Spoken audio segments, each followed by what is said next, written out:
Heyo! Good evening. Yeah, it's good evening. Good evening to you, Neil. Also, Yes. whichever time of the day it is to people across the globe who might be logging in, tuning in right now. Good day to you as well. And what are you up to, Neil? What are you up to since the last episode? What have you been up to?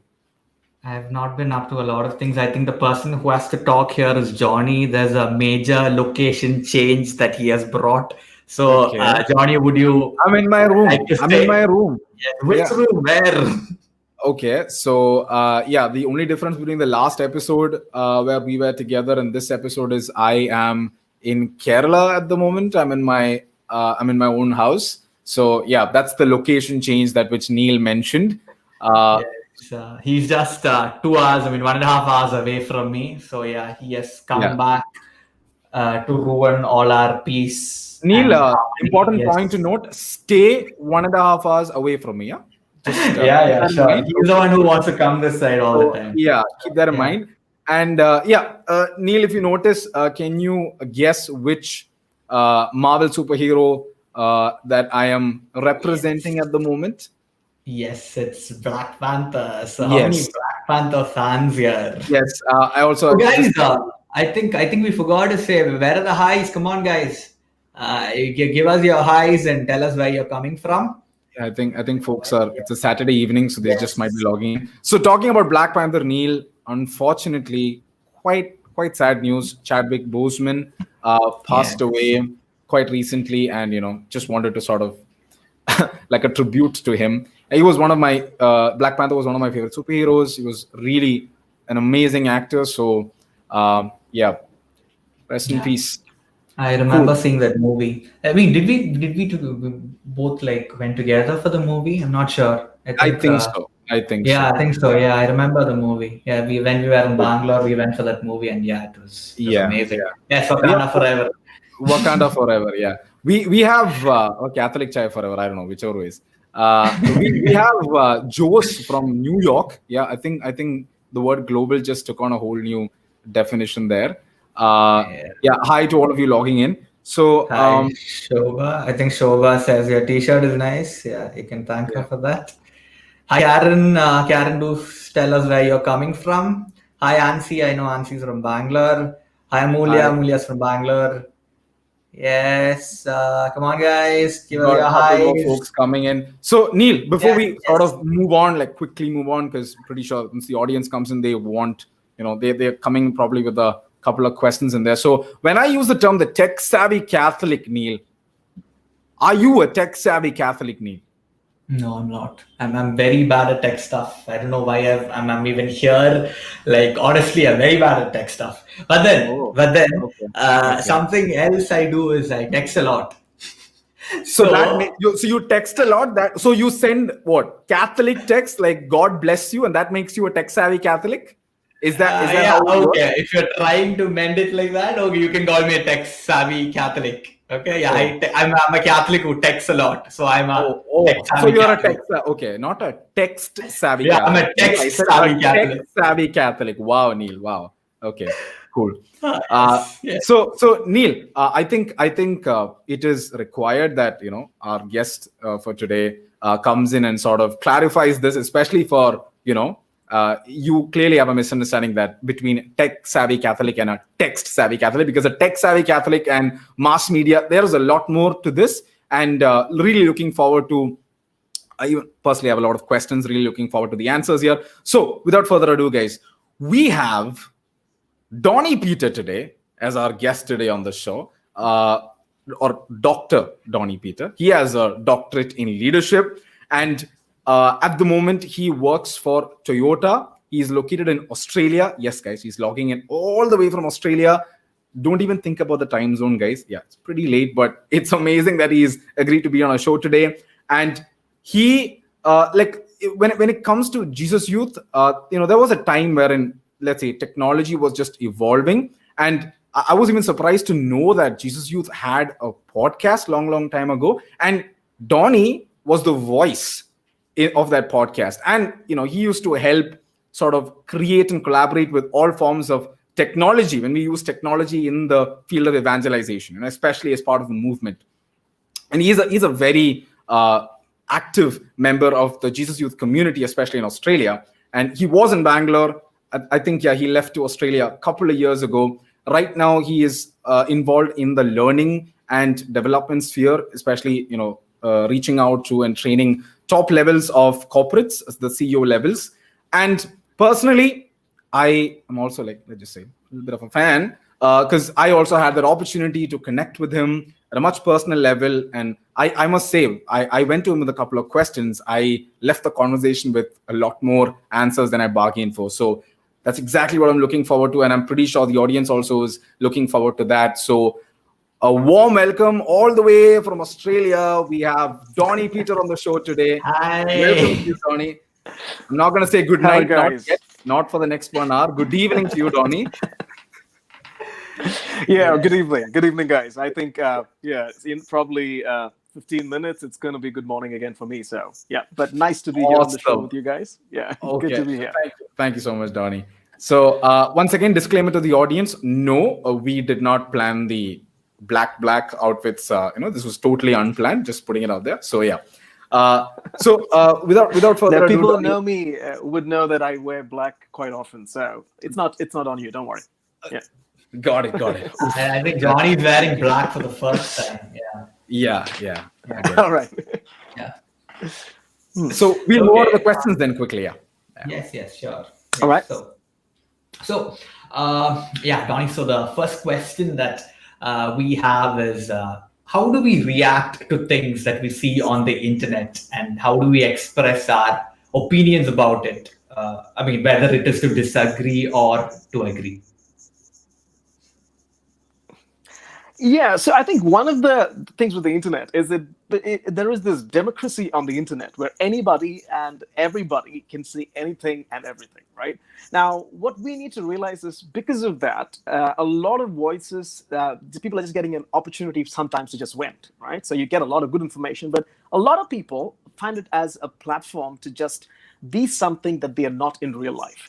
And sometimes the content that comes across might be good, informative, but it also can be a little bit crass, can be something that's abusive, can be something that's derogatory.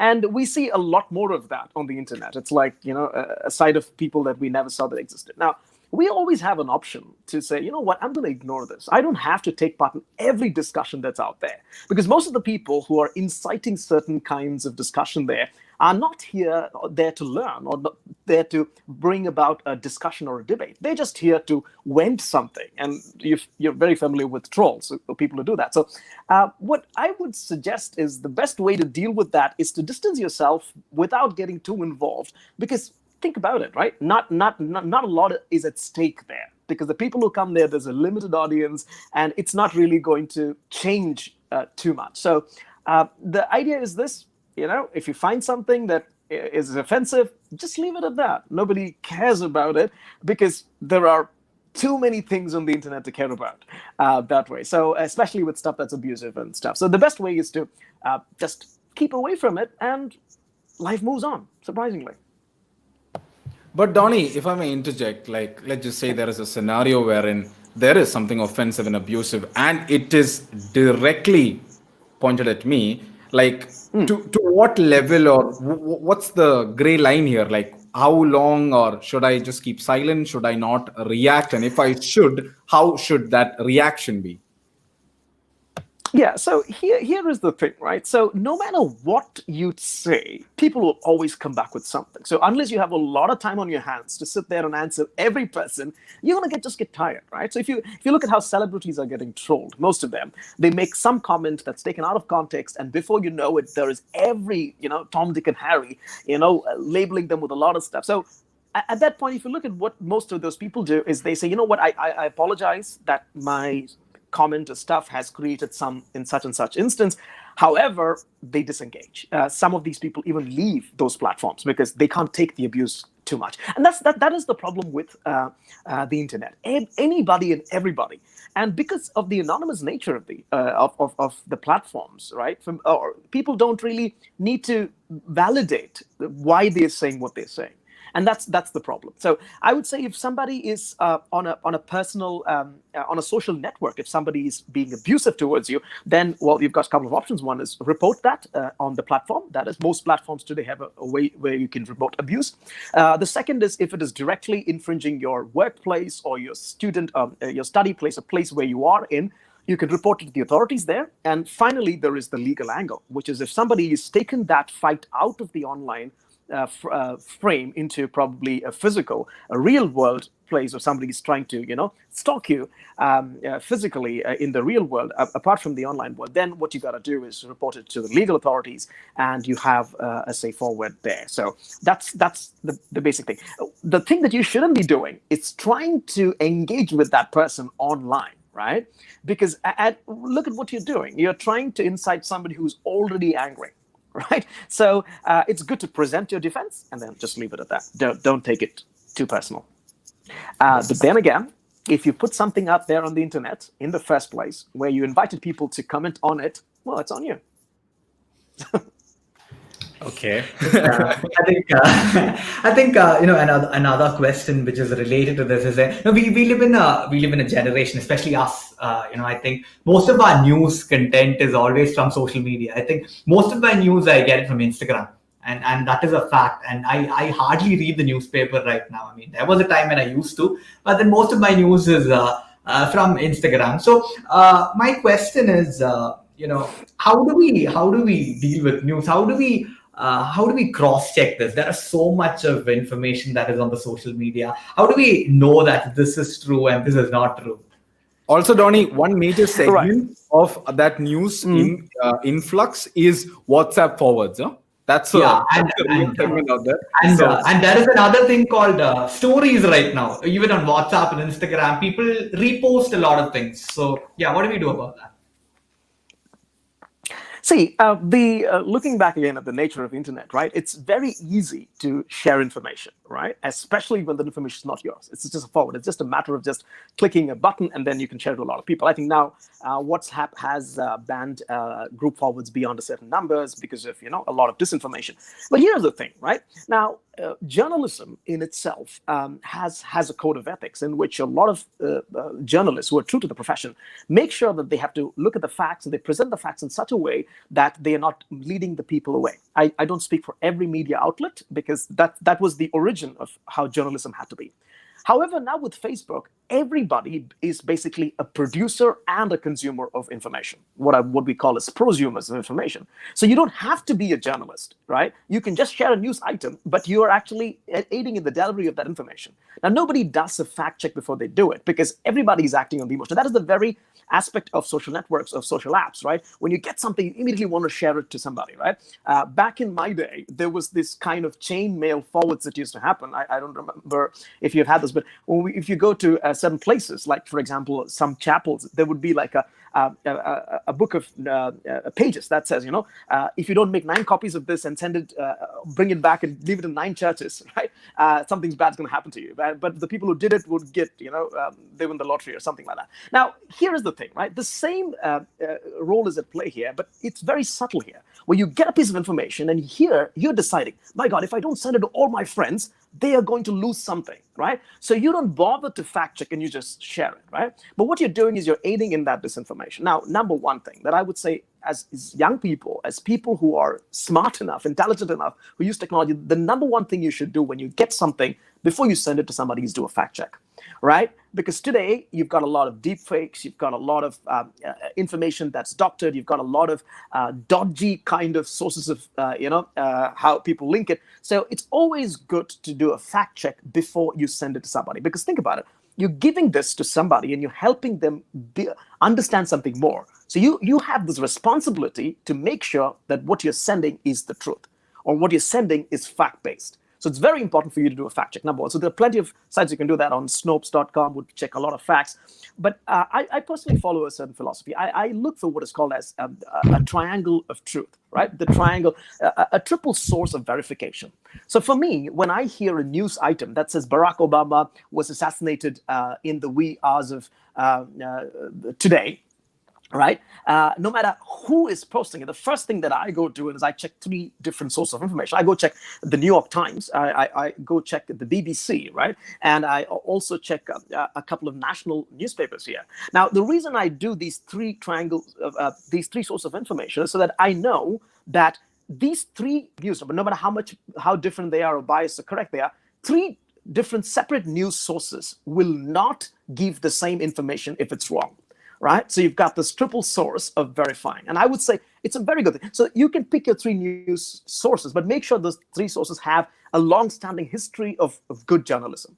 I'm not saying the New York Times always perfect, right? They've done a lot of bad reporting, but awful lot, they do a lot of good reporting. The BBC, same here. Probably I could pick another source, like Al Jazeera, for example, right? Or whatever. You need to have these three sources where you can verify and see if all these outlets are reporting the same information, then there's a good chance that that's true. If it's not, then probably you have something that's not really a fact on your hands. And so the best thing there to do is not share that forward. So stop it in that tracks, break the chain. Got that, Donny. And again, let's say moving on to something a little more serious, if you're taking the topic of cyberbullying. Now, how disastrous in reality is cyberbullying? I mean, how would you identify yourself if you are a victim of cyberbullying? And what would you tell to, let's say, a friend who is, let's say, a victim of cyberbullying? How would you offer your assistance? See, the first thing is if you see somebody making fun of somebody, it always starts off sometimes as fun, sometimes as a joke.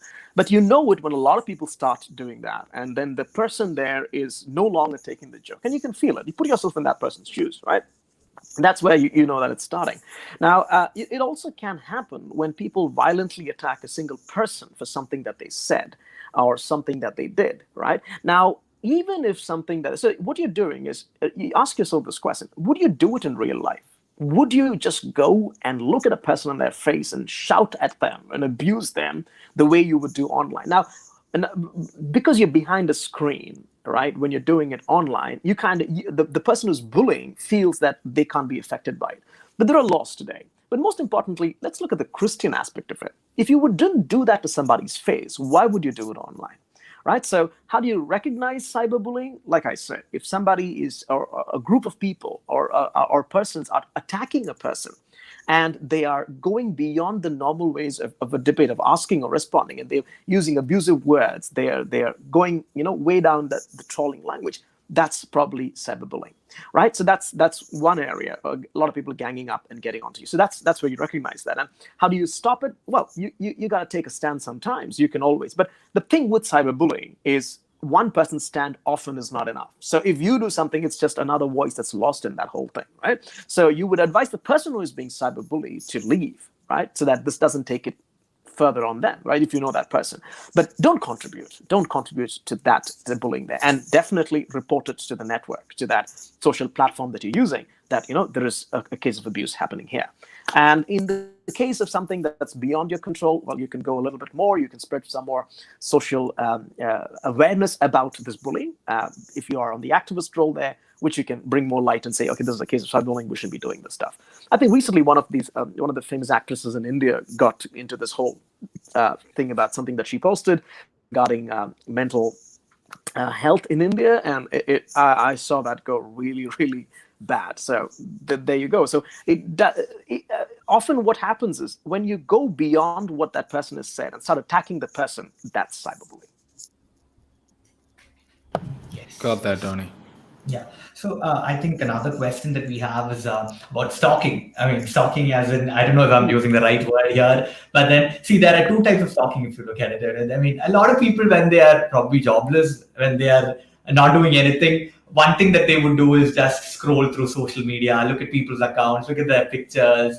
And there's another type of stalking where probably what we did when we had to get your information, Dony. Like what I did was I went onto your Facebook account, looked at a lot of things. I think that's how I figured out that you have your own podcast, and I went and listened to that as well on the history of church. So probably there are two sides of stalking with it. So when is stalking actually a breach of privacy, or is there anything wrong in it, or when does it become wrong? Okay, right or wrong, that's an interesting concept. So let's go by legal and illegal, because that's probably a little bit more defined, right? Because most of these networks have laws, and most of the countries that we live in have laws, and there are certain breach of law. So let's look at it, right? So if people post information about themselves publicly, they are basically telling people, well, you can have this, you can look at this, right? But when you become obsessive about a person, and that you are going and constantly looking at what they are doing, where they're moving there, where they had dinner, what did they post last, where they're on Instagram, on Facebook, that's when you know that you have a problem, right? So you're stalking when you are becoming obsessed with that person, whether in real life or online, right? So that obsessiveness is what makes it a stalking. Now, let's say you researched me on Facebook, or you went in on LinkedIn, probably you went into a website to check, it's a Google search on me. Well, that's not stalking. You're trying to get some information on me, some research on me. But if you're doing that every day, now that's stalking. There you go. So that's what it is. Now, more than anything, like I said, it's about you being obsessive, and too much of a good thing, right? Too much of anything, right, is not very good for you. But here in this case, why you're doing it? If you're doing it so that you are either, you want something from that person, or you're jealous, or you're, any of these things, the motivations behind that is because you feel that, you want to get that person or that person's aspect in your life. And it also happens that many times, why do we do that? Social networks give us this platform of, I would say, public voyeurism, right, where you can actually gawk at people's lives, and people are not doing us any favors by by presenting a modest account of their life. They're just putting it all out there. So there's this option to do that, but you can restrain yourselves by, what's the Christian aspect of it. The Christian aspect is always saying, love your neighbor, right? So if you respect your neighbor, you would not be doing that to that person. You would not want that person for yourself. You would not be obsessive about that person. So that's what it is. Dony, on that context, when you said, just not to put everything out there, so what defines that? What defines how much we put out there and how much we withhold from, let's say, the eyes of the public? So in that context, let's say as a Catholic, or as any tech-savvy Catholic, or as an average person, what should determine the extent to which I, so to say, make my personal life public, especially on a social media platform? And one small context which just suddenly came to my mind is, I remember, I think back in the earlier days, I used to remember parents of my friends, especially girl friends, telling them, don't put your photo as your profile picture. Huh? Just, you have account and all, just don't put your photo as your profile picture. So to what extent should we, be mindful of this? Like, is there a parameter to this? I mean, yeah, see, I think today, by now, you guys must know that it's common sense, right? The more information you put out there, you're actually putting yourself at risk. One is with a lot of digital theft, right? Today, as algorithms are becoming more powerful and companies are moving towards facial recognition as a system of identification. So the more photographs you have, you can create a deep fake video of yourself. So basically, any algorithm learns by having data, right? Today, you've got algorithms that can really create a video out of a single photograph. But earlier, to train that data, you need at least 50 to 60 different photographs. And if you put those stuff on social media, you're actually creating avenue for that. But apart from that, let's look at some of the common things that happen. When you post that you're traveling out of a country, you're telling everybody in the world that, hey, nobody's at my place right now, because I'm traveling outside. So it's so a lot of digital theft, high tech, not digital, live thefts are happening because people have actually given people this information that I'm not going to be in my house from this point to this time. Go ahead. So that's the common sense part of that, right? So from a security perspective, you need to make sure that your location is not shared. You make sure that when you're tagging a photograph, make sure that location permissions are off, right? You're not doing this.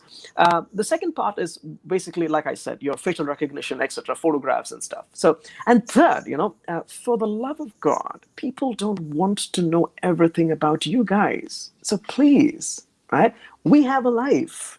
right? We need a break. So think about that, right? From the flip side of that is, I ask myself, why do you want to be constantly sharing things about yourself to others, about your life to others? Is it because that you feel that you're not getting the recognition that you deserve? Is it because you feel that you're not validated enough? I know I'm getting into now psychoanalysis, but simply, right? But let's go back to what the church talks about, that about vanity, right? Why do you want to be there? And one of the biggest things that we've been discussing, especially with young people today, is a lot of people over the last 10, 15 years have been diagnosed with depression at early stage, especially very young. And one of the main causes that they were showing regarding this was the fact that they're on social media and most of their friends are having this amazing life that they don't have. Now, when you think about that, think about it, right? So everybody who posts something on social media is not giving you a real life, minute-to-minute account of what's happening in their lives. It's a very curated version of their lives, and it's almost always the best things that happen in their lives, right? And they are under this pressure to keep posting that ideal life that they're living every moment of their lives. And you and I know that's not happening in everybody's lives. But by doing that, you are creating this need by yourself to, right? And on the other side, somebody viewing that might feel, oh my God, look at my life. Now, this person's going to, Singapore, going to Thailand, is having fun and this party and stuff. But look at me in this, dead old job, and I'm not having a life. So you're also not, you're doing this. It's two-sided, right? So one is your vanity, and the second is there. So when you look at it from a wholesome perspective, right? Ask yourself, 10 years down the lane, what sort of information would you want out there on the internet, right, to be still there? And that's what you would put up, right? Think about it. Once something goes up on the internet, it never goes off, right? Anybody can screenshot you. Anybody can, even this video, right? It can be shared, it can be doctored, once it's up there, it's there. Information, right? Even 6 months after you've deleted your accounts. Right, so and you signed up for this. You remember that when you signed up for your Facebook account, that whole list of things that you did not read and said, "Zik, I agree." Yeah, it says in that very clearly that they have access to all these information. So there you go. So if you don't want something to be up there 10 years from now, why would you? Okay. I think the last segment was Dony reminding us, if you don't want anything up there, then why would you put it there in the first place on a social media platform? So as we wait because of a technical difficulty, I think Dony's back. Yeah. Hey, Dony, just popped off for a second there. Yeah. You're back. Yeah, awesome. Cool. So Dony, I think the last thing you said was if you don't want something up there for people to see, then why would you put it up there in the first place? So So don't put yourself in a place where you will have the consequences of that. That's simple there. Got it, Dony. Okay, I think I also have just sorry about that, but one more thing: posting pictures of kids. It sounds very simple, sounds very nice and naive, but first of all, the kids' permissions, right? The kids' privacy, right? And then it's a minefield out there. So got it, Dony. Dony, maybe something that's related to this itself. We see a lot of. Yesterday, I was watching a video where a girl was assaulted by another woman, and this video was being spread across social media. And we always see such videos very, very regularly right now. People taking videos of some assault or some illegal action that is being done, and I think some of them are genuine ones and some of them are actually not the true story. I mean, there might be a backstory to that, or the entire story is not there in the video. So what is your opinion about sharing such videos? Because sharing such videos would actually help to catch this culprit. But it is a thin line, because he might actually not be the culprit. There might be a backstory. So as a Catholic, as a Christian, should I share such a video? See, ask yourself. Now, the first thing, like I said, this is where, see, if you want to help, you gotta really help in a way that it matters to the victim, right? Not in a way in which you say, you know what, I'm doing my part by just forwarding to 100 people and, I'm a saint because I saved that person's life. No, you haven't. You've just shared a video without verifying what's going to happen with it. Now, if you as a Catholic would want to help, I would say do the research. Where did this video come from? Where's this place in question? Is this victim there? Go back, go to there. Go and look at what's happening with that situation. Has the law already taken place? Has this gone viral? Is it something that's decades old that somebody just posted now? Is it something that hasn't been posted earlier? A lot of that stuff. Now, here's the simple thing, right? Now, we today live in a world of what I call a slacktivism, right? Now, slacktivism is not what I call, but it is called slacktivism. The slacktivism is where you're activist, but you're not generally activist. You don't want to go out on the road and protest, but you would love and share to 100 people on Facebook. So you're not in the action for the sake of the action. You're in there to please your ego that you've done something without technically doing much. So in that age of slacktivism, it's easy, like you said, oh my God, this woman's being assaulted. I have to do something about it, right? Now, call out attention to that. Post it to a profile. Send it to the police where you're involved, where your action actually matters to a stage. Report it to the journalists because you might not have the time to go and research the article, to somebody who's actually doing the crime beat on your city's newspaper and say, you know what, I got this forward. It looks like it's in our city. What do you think we can do about it? Now, that's where you're taking a step out. I always believe that Christianity is a religion that interferes in other people's lives. It interferes in other people's lives. It's not something that you stand back and watch. You get inside and you do something about it. And that's what is the action that you should be doing. Now, think about it. Now, if you're going to think of all these things and say, you know what, that's too much trouble, then I don't think forwarding is going to help either. Yes. Got that, Dony. So for a second, maybe switching over from I think this is still within technology. Just wanted to talk about the aspect of piracy, because I think we are surrounded by pretty much anything. You pick books, you pick movies, you pick music. Yeah, we have a pirated version out there. Anything conceivable, we have a pirated version out there. So what do you have to say about that, Donnie?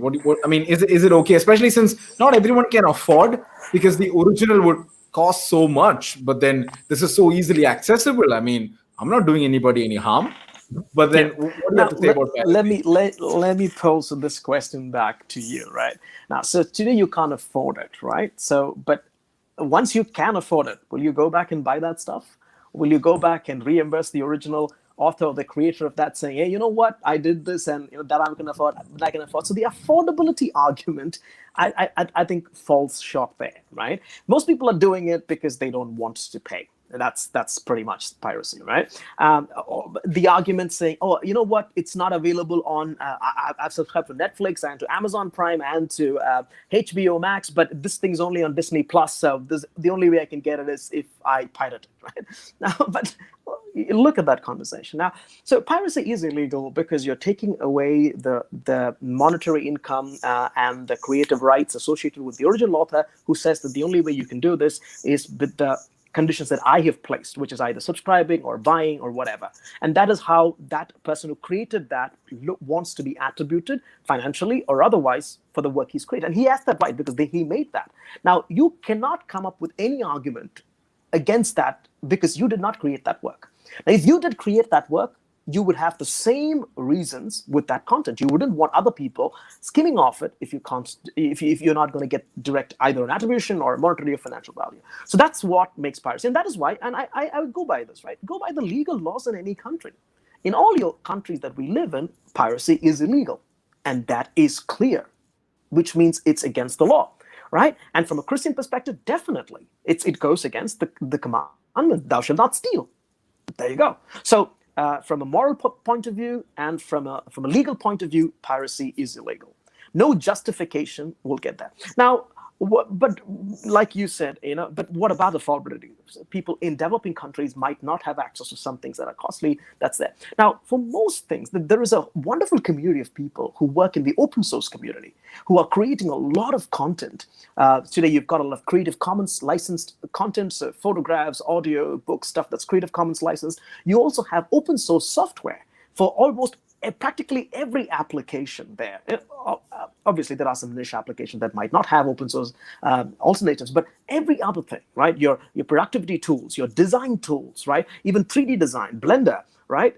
All of these companies have open source applications where it's a little bit more cumbersome. It's not as polished as the real world thing out there, but you can actually get a feel of, let's say you're a student and you can't afford it, that would be a great place to start. So what if something is not open source, Dony, and I still cannot have it? I'm like, well, you should not be having it because it's illegal.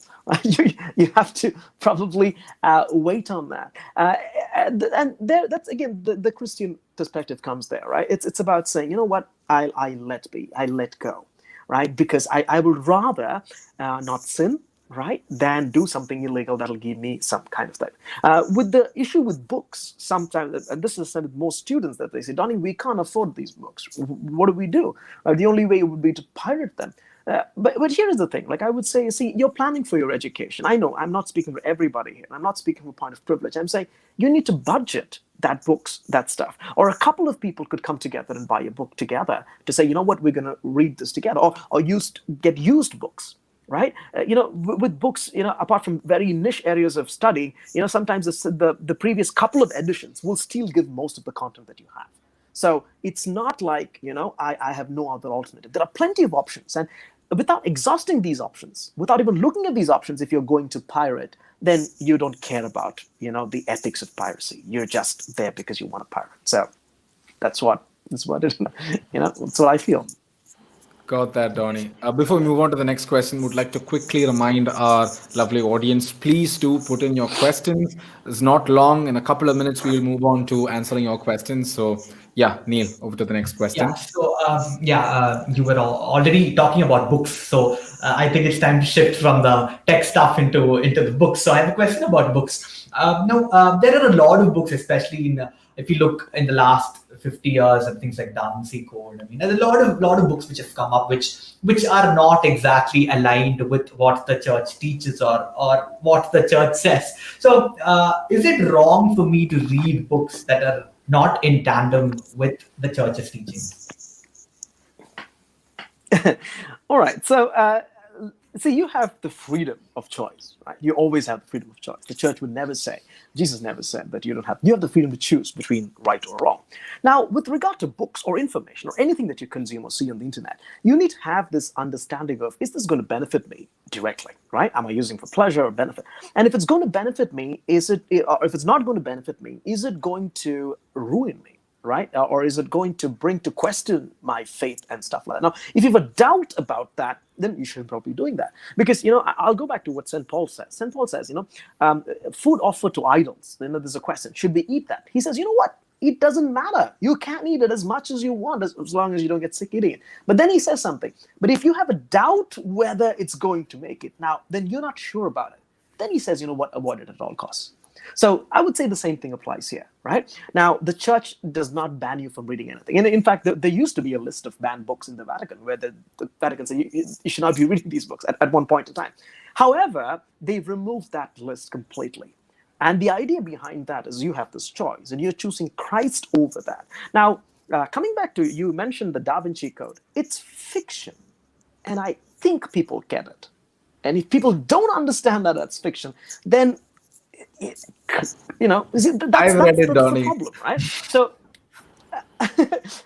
that's the problem, right? That's the problem. So if it's fiction. So if you like Dan Brown, if you like fiction, go ahead, read it. But if you think that, oh my God, this is a book that's going to ruin my faith, I'm walking this, thin gray line. Should I not? Don't read it. Come on, right? Grow up. So, but the idea is if you have, but like I said, many people sometimes some choice, there might be a difficult line to say, I don't know. So when you start reading something and you feel it's conflicting with you strongly, it's better to put the book down, go and speak to somebody who's probably read the book, or speak to an expert who's helping you, like an elder, and say, yeah, you know what, I was starting to read this book, it's affecting me, I don't know what I should do, and go ahead. But generally, like I said, it's about you realizing, and it's about your decision, right? Your faith is not based on something that you read. It's based on an experience of what Christ has done in your life. And I believe that is something that is so powerful that reading a story here and there is not going to change that. Now, if that's not as powerful, then we have a problem. Yes, definitely. Got that, Yes. Tony. So I think yeah, I we'll think, move on to the audience questions then yes, slowly. we have a Yeah. lot of questions coming up, and again, reminding audience to shoot more questions. So here we go. Yeah. So we have the first question here from Angel and Jacob. Donny, how do I rely on sources of information from mainstream media Yep. when everyone knows that it is largely politicized? Yes. So here we have a problem here with information, right? When we get this stuff. Now, one of the things I would say is there are still sources of truth. There are still people who are putting out information that's true, right? Now, you can also do a little bit of research by yourself, right? There are public records available for many stuff, right? One of the most powerful tools, at least in India, is the Right to Information Act, which really changed the game when when it came to knowing things about what people are doing, especially people in politics, right? Now, you have these sources that you can, by yourself, do some stuff, right? So the first thing is utilize the tools that are available at your disposal to do some research. When you find that everything that you find is politicized, right? In some countries, it does happen. But even in most countries, there would be certain places where you still find some good reporting, right? Where you find people who are so. What I would say is it's not the banner. Don't go by what you say is the headline or the newspaper or the news agency or that, because many times they have agendas to meet. It's not that one newspaper will always cover the truth perfectly. No, but look for the authors, look for the journalists. There are journalists who are standing true, who have a track record of factually reporting stuff, right? Follow those people, right? So they may work for certain magazines or certain sources of media where that might have a problem with, but these people. So follow those individuals, follow them on Twitter, look at their reporting, and that will able to give you probably a better idea of how to do that. So do your research, follow these good journalists so that you can separate the truth from that. And the third part is, I would say, talk with people who are a little bit more knowledgeable in this area so that you get a little bit more of clarity on it. Don't think you can decipher everything by yourself. And that's when many times it goes wrong. You get led onto this deception. It's like a chain of, you go into a whole area where there is conspiracy after conspiracy after conspiracy. And before you know it, you're knee deep in that one. So that's what I would say. Yes, got it. Can we go to the next question now?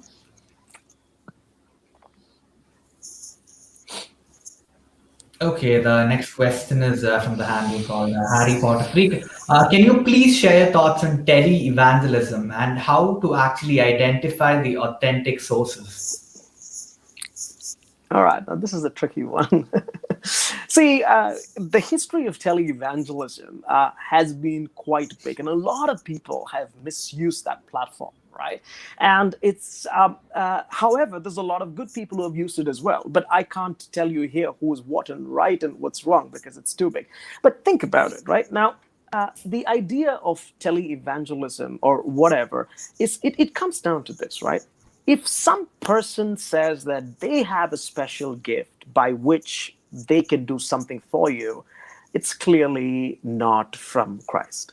Because think about it, Jesus is the only true source when it comes there. So if you find somebody who is embodying themselves by certain actions, by certain powers, unless you come to their concert, unless you get their prayers, or unless you buy their book, or their set of events and stuff, or unless you send them some donations, you won't be blessed. That's pretty much it's fake out there. Right. So the aspect of televangelism is not to make money. But if somebody is predominantly doing that, there again that there is a problem, right? And these are some commonsensical ways in which you can identify that. There are also, and today, think about it. Now we're living in a world that everything is televangelism, isn't it? Right? Because there are no physical things. So everything is online, right? But people who are able to, so what you need to be focusing on is the message of Christ. Is that message being diluted? Is it in such a way put in such a way where it's going to entice you to get drawn to that person and that person only, right? Then you're basically going out to somebody who's not authentic or true. And if you look at most of these people, there are a lot of allegations, and some of those allegations have come true with most of the famous televangelists, and that's when you know what, you shouldn't be following these people. So I can't say a blanket yes or no. Use these tips where you can identify and then make a good call on, who are good televangelists and who are not televangelists, right? If somebody can say that, right now, if you're looking at the screen, I want you to, focus right now, and I am going to do this to you on this. You know how that goes, right? So Yeah. think about it, right? So yeah, Yeah, you guys Dony. are smart. You know this stuff. So Cool, Donnie. Moving on to the next question. Sachin asks, the Holy Mass was considered to be a sharing of bread and community gathering. How does online masses justify? interesting. Now, I like to give you a perspective, right? See, the Holy Mass that we celebrate is basically a commemoration of the Mass that was celebrated on on Monday, Thursday, right? So technically, we are in a recreation. We're basically in a virtual simulation of the first Mass. Every Mass is basically a virtual simulation, right? Not just virtual, it's probably, not 3D, 4D, 5D, 8D probably, but it's in a way in which we are recreating that original Mass, right? So the idea of that sharing, that community is the presence of Christ, right? So that is why, right, every Mass has this link to the original Mass, right? Now, when you talk about an online Mass, nothing's different, right? The only thing that is probably the physical presence of the body and blood of Christ might not be present there. But everything else is about Christ himself. We're listening to the breaking of the word, the origin of the beginning of the Mass, right? The breaking of the word is being broken and shared, right? And then you have the breaking of the bread, where we are not able to share physically, but we are able to share spiritually. Right now, think about it. Now, when we are at the Mass, we are sharing in Christ Himself. We can't see Him; we believe in it. The transubstantiation that we talk about in the Catholic faith is that belief, that belief translates into this beautiful moment when the body and blood, when the bread and wine become body and blood, and that can happen without the bread and wine too, because it's not something that you do, it's something that Christ does. Therefore, when you participate in an online Mass or you participate in a virtual Mass, I would say, let's say you're in a church and the church is too full, and so they've got the second screen outside and you're standing there. Is there a difference? Think about it. So if Jesus is present everywhere, right, an online Mass would be just exactly like an actual Mass. The only aspect that's missing is probably the physical feeling of the presence of Christ on your tongue, but that doesn't change anything. Yes, got it. Okay, the next question. Okay, the next question is Roman. Why should someone be denied the same quality of sources of entertainment and knowledge just because the person doesn't have money? Interesting question, Anne. Here, why do people have to die when they're just born? I can always bring back that question. Why do people have to live in poverty all their lives? Why do people have to here? We're living in an unequal world. We're living in an unequal world. Now, a lot of one of the things about Christianity, it started out as a religion that wanted to set people at the same level, to treat everybody the same, right? A lot of countries are pushing towards that. With today you've got a talk about common basic income, right, where everybody in the country is probably given a certain amount of income that gives them a little bit.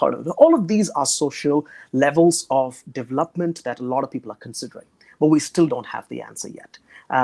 Wealth is distributed unequally among a lot of people, and I'm not talking about the super rich or people. I'm just talking that everybody has, and that's because of the way in which the world is right now, the situation. So we can't talk about it much. So entertainment, I think, or stuff is far away. We're talking about basic necessities like food, water, sanitation that a lot of people don't have access to. I think that's where I was talking in another podcast, with another group of people, and I was telling them this thing, that the Catholic response is to create leaders who would solve for these problems. Now, the Catholic Church has always done that by saying that everybody needs education, everybody needs healthcare, everybody needs a good social safety. And that's how, if you look at the education system around the world, you look at the healthcare system, the roots of it began in the Catholic Church, right? Today, we're calling for a new breed of entrepreneurs. young people who have this desire, social entrepreneurs, to change that game. The very question that you asked, how do we change that? By going back and saying, you know what, I want to solve this problem. I want to work in a company that solves this problem. I want to start a company that solves this problem. And thereby, as Christians, we're bringing back that social equality.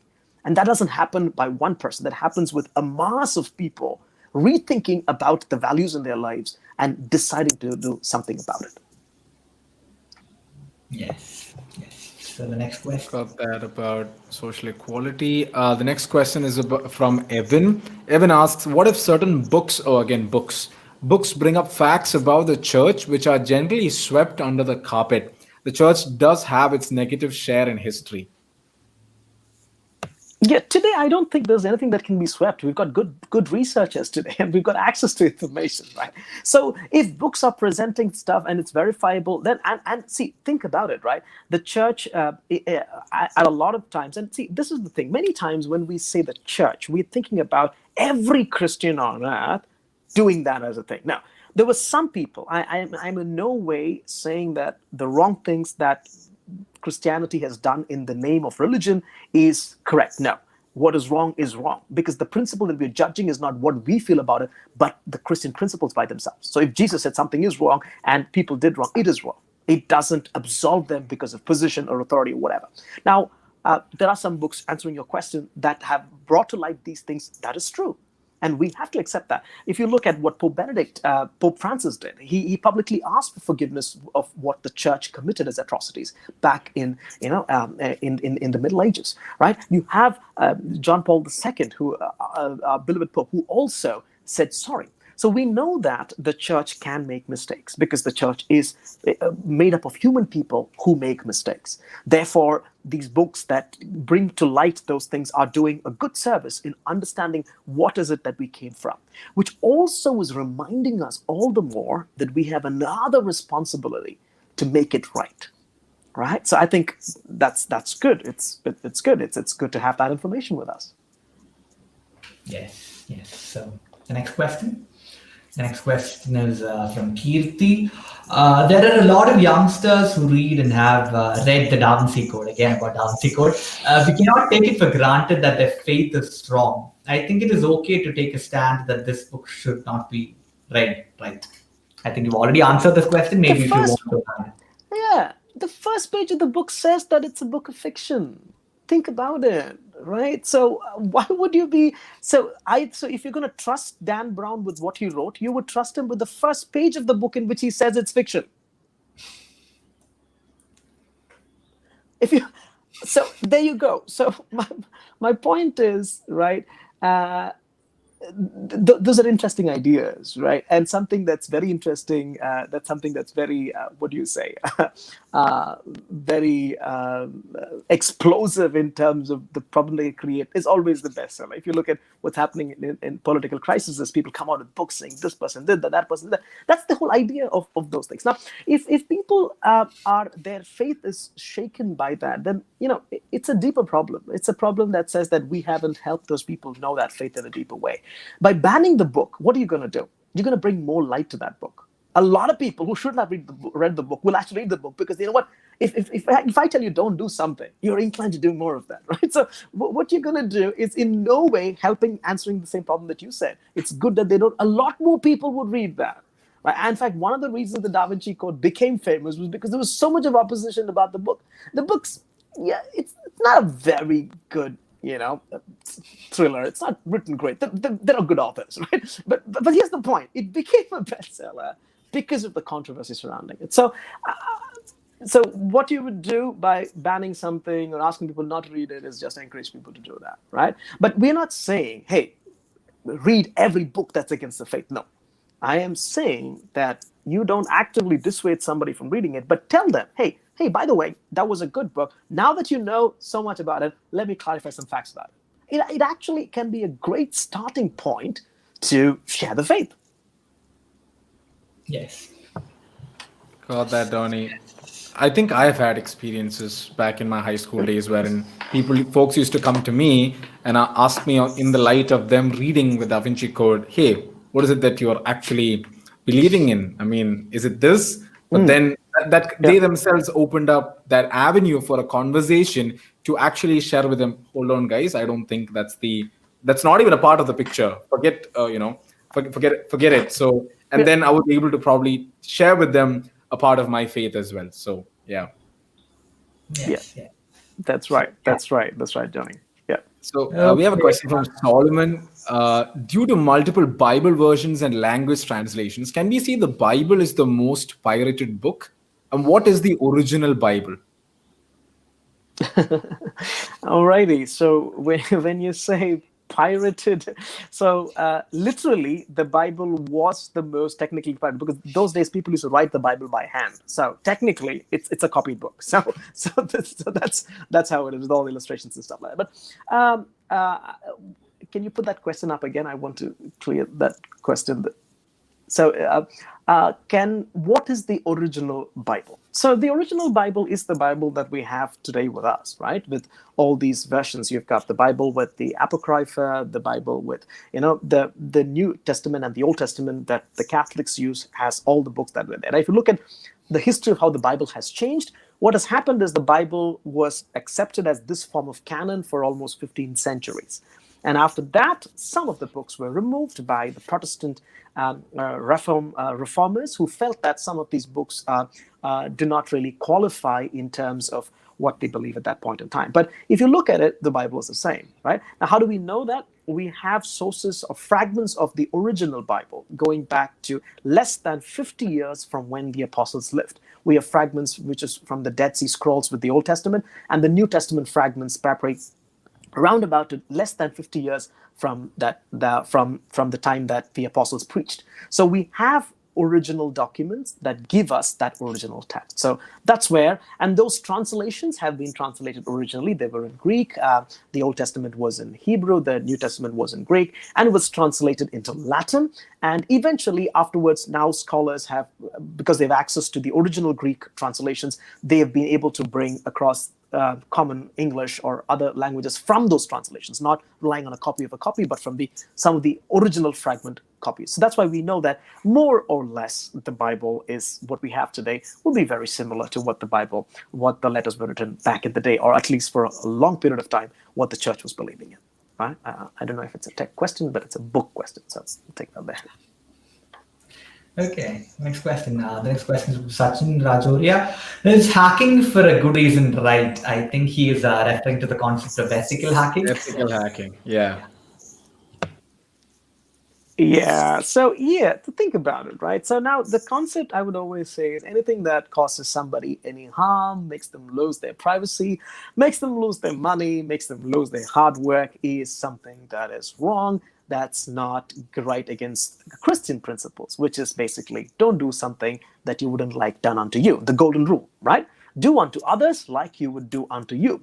So if you would like other people to hack you and you're fine with that perfectly, then probably, no, it's a slippery slope. The idea is this, right? So why would you hack? Right? Now, there are some people, like I say, but what if you, one of the questions would be, Dony, what if you are in the defense services and you're engaged to hack so that you can prevent other people from hacking into you, or you've created a system in which when somebody hacks into you, you can actually get into the computers that hacked into you to know the attack and then disable further attacks. Now, what you're doing there is a defensive, something that you're doing. But if you're going to, even in that circumstance, if you then go up, hack and get that information that you can use against them, then you're violating that privacy, that breach there. And that's when it crosses the line from being, legal to illegal. So when we talk about ethical, just because you add the word ethical in front of it doesn't make it ethical, right? Doesn't make it ethical, right? Now, there are some forms in which, like, for example, companies offer bounties to people who can find flaws in their programs, right? Or most companies, for example, big tech companies like Apple and Google or Facebook, they offer bounties to say, you know what, show me that you can break into this. Now, that's a competition where they're trying to bolster their defense. They know how that's done, right? But if you're doing something without that knowledge, without the permission of the original person doing that, then I don't think it falls into the ethical category, right? You may call it ethical, but it doesn't fall into that category. It falls into that. And if it's not ethical, then you've answered the question there. So there you go. Yeah. Basic principle to judge that. Okay. We have a question from Harry Potter Freak, that's a YouTube handle. Nowadays, we see a lot of Christian troll pages popping up. Do you think it's something more than just harmless fun? Uh, See, depends on like how would you like your humor, right? If you can take a pinch of salt, good, right?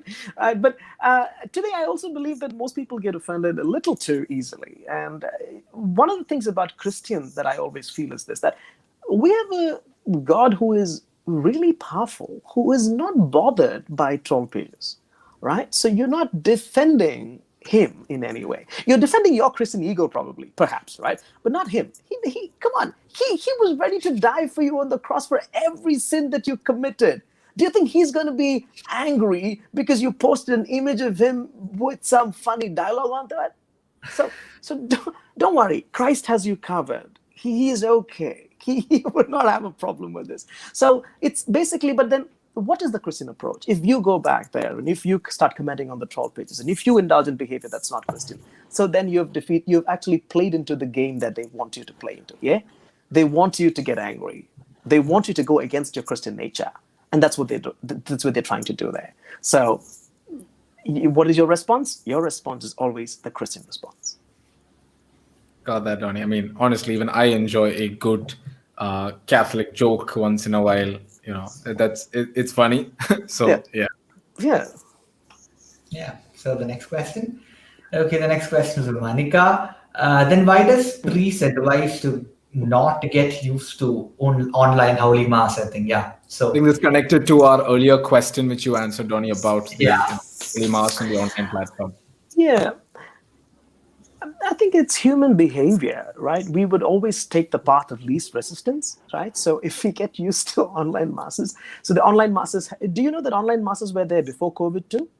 It was always there before COVID for people, and there were masses on TV, for television, for people who cannot have that. Now, the Catholic Church tells you that, if you cannot physically attend mass for reasons such as health, sickness, or disabilities, then you don't have to be in person. But the online masses, like on TV, etc., was helping you to do that by still partaking in the mass. Now, some priests would be wary enough to say that, what, if people think that it's online, then they may give up the practice of mass altogether. They may not come back in the parishes. Now, two things. One is that means you've not formed your young people wisely enough to know the beauty of the truth. It's not just on young people and their behavior. Also, but the second part of it, like I said, is sometimes if we take that easy way out, we might lose that interest. So that's why I would think that they would say, what, don't get used to that, right? But it's basically how we respond to that. And the overarching principle is Christ. How much do you love him, right? Would you care for him, love him so much that you would want to do that? And that's what matters at the end of the day, right? That's what matters. Got that, Donny. The next question we have, may I know what is your take? Okay, so I think there is a question before that. Yeah, so it's a question by Ansi. There are so many platforms that in a way pushes us to disclose ourselves apart from chats and posts, especially when it comes to work life or even through matrimonial or dating websites. As a follow-up, may I know what is your take on that, or rather, how do I limit myself to connecting only when it is necessary? Okay, put back the other question so that I can see. Yeah. Many platforms that pushes us to disclose ourselves apart from chats and posts when it comes to work life, even though matrimonial. See, so I think matrimonial and dating websites, you are in control. You or your parents are in control of what is the information there. So the platform isn't pushing you. Even work, I feel, basically, if it's an internal chat platform that your company has and your company has your profile there, it's basically something that you've signed up so that you get recognition at work and stuff like that. But nobody is asking you to disclose personal information there that you don't want or you choose not to. And if you do that, that's a violation of your rights. And any of these platforms can be sued because of that. Now, as to how much information you would disclose, that's, like I said, it's your call. You need to say, what do I need there? Now, in the case of, let's say, a matrimonial website, where you need to put some information about you, where people need to get that stuff. So make sure that the information that you want to inform will not affect you in any way later on in life, or it would not lead you to in some way that you can be later on targeted. So if you keep that clear and that information clear, I think that should be. And that also, I think there is probably a room for some technological innovation there, wherein, just like how you have something on Tinder, we should do something for matrimonial websites also, right? If people are really interested and they want to do that, will they have to reveal more information about themselves? So probably there is some innovation. Some of the entrepreneurs, this is an idea that you should probably work on. So yeah, but answering your question, you have complete right over it. And it also depends on how you would want to, at the workplace, try to present yourself. And you need to only give that information. And nobody can do that against your will. In fact, you can take these companies to court if they do that. Okay. Got that, Dony. Answered, yes. So I guess we've come to the end of the show for today. And I think we've answered almost all the questions right now. And so right now we would like to thank our resource person, our guest for today, Dony Peter. Thank you so much for joining us today. Thank you, Dony, for joining us. And No worries, guys. Good night now, Dony. I think I see the sleep creeping in. But then tomorrow is Sunday. I think you can. It's an off. It's an off from office for you, I presume. So I think you can catch on sleep on the day. So once again, thank you so much, Dony, for your time today, and chat with you soon.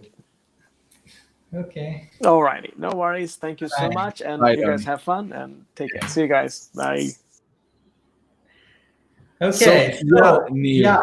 I think we have a big announcement to make. I mean, not an announcement. I think we are thrilled when we saw that. Yes, Dony, do you want to make that? No, you go ahead. You are good with big announcements. Okay, I didn't know that. Yeah, okay. So what we wanted to say is a big thank you to all of you, because we have reached 1K subscribers on YouTube, and yes, that is something big for us. Yes, clap.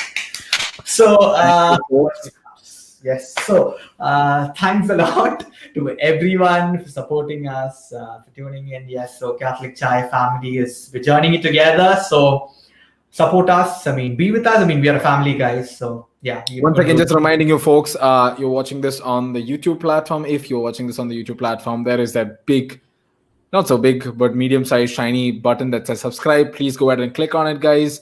Also, please tell your friends if your friends or family, if they've not been able to catch us live today. This episode, as well as all the other previous episodes, are available right on our page on YouTube, The Catholic Chai. Please do follow us on Instagram. We are there at The Catholic Chai as well. You can message your questions to us.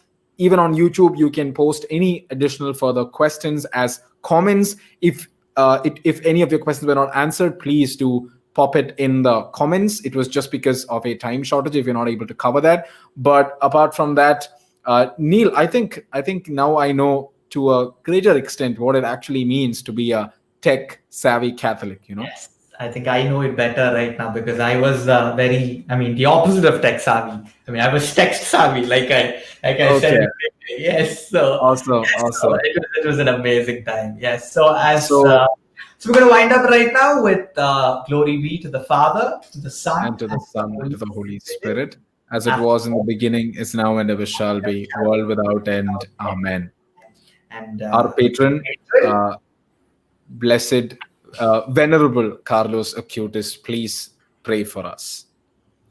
So once again, God bless, and good night to you folks in India, that is. Good night, and thank you all for tuning in today. This is Johnny Baby and Neil George signing off. See you soon, guys. See you. Bye-bye.